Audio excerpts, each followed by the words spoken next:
Hello বন্ধুরা, তোমাদের সবাইকে স্বাগত জানাই। তো ব্যাপার হচ্ছে আমাদের ডাব্লিউপিতে কনস্টেবলের যে আর বেশি দিন নেই এক্সামটা।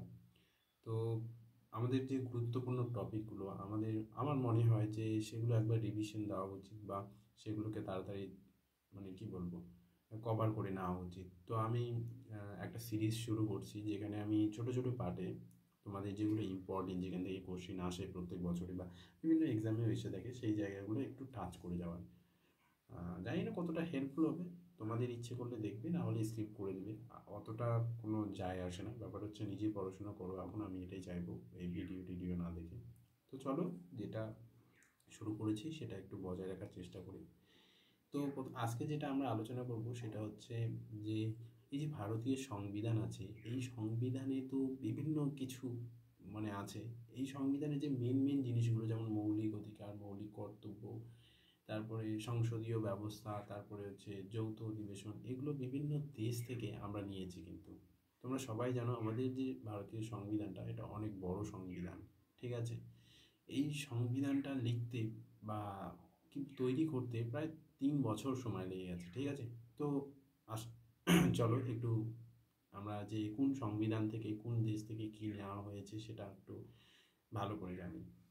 তো আমি অত ডিটেলসে আলোচনা করব না, শর্টেই আলোচনাটা করব, যাতে কারণ লেন্দি করে কোনো কিছু লাভ হবে না এখন, রিভিশনের টাইম এখন, ঠিক আছে? তো প্রথমেই আছে আমাদের ভারত শাসন আইন, যেটা 1935 সালে হয়েছিল, ঠিক আছে? সেখানে আমরা দেখতে পারি যে যুক্তরাষ্ট্রীয় যে ব্যবস্থাটা সেটা সেখান থেকে নেওয়া হয়েছে। তারপরে কি রাজ্যপালের পদ, সেটা সেখান থেকে নেওয়া হয়েছে। আরেকটা জিনিস কি, সেখান থেকে লোকসভা যে একটা সে আয়োগ, সেটা সেখান থেকে নেওয়া হয়েছে। বিচার ব্যবস্থা সেখান থেকে নেওয়া হয়েছে, ঠিক আছে?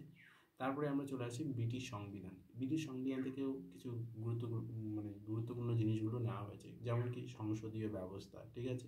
এক নাগরিকত্ব। তারপরে হচ্ছে কি তারপরে আমরা বলতে পারি ক্যাবিনেট ব্যবস্থা, সেটা আমাদের ব্রিটিশ সংবিধান থেকে নেওয়া হয়েছে। আর হচ্ছে বিধি নিয়ম ব্যবস্থা, সেটাও আমাদের কি এই যে ব্রিটিশ যে সংবিধান থেকে নেওয়া হয়েছে, ঠিক আছে? এবার চলে আসি আমরা আমেরিকা সংবিধান থেকে। এখান থেকে কিন্তু অনেক জিনিস নিয়েছে এই আমেরিকা সংবিধান থেকে। কী কী? যেমন আমরা দেখি যে হিসাব, যে নিয়ামক নিরীক্ষক, যেটাকে ক্যাগ বলে থাকি আমরা, সেটা সেখান থেকে, সেই পদটা সেখান থেকে নেওয়া হয়েছে, ঠিক আছে? তারপরে আমরা যে স্পিকার, সেই স্পিকারের যে ক্ষমতা, সেটা সেখান থেকে নেওয়া হয়েছে। প্রস্তাবনা সেখান থেকে নেওয়া হয়েছে। উপরাষ্ট্রপতির পদটা সেখান থেকে নেওয়া হয়েছে। আদালতের ক্ষমতা সেখান থেকে নেওয়া হয়েছে, ঠিক আছে? এবং হাইকোর্ট এবং সুপ্রিম কোর্টের যে বিচারপতি, তাদের অপসারণের যে প্রক্রিয়াটা সেখান থেকে নেওয়া হয়েছে। রাষ্ট্রপতির অপসারণের প্রক্রিয়াটাও কিন্তু সেখান থেকেই নেওয়া হয়েছে, এই আমেরিকা সংবিধান থেকে, ঠিক আছে?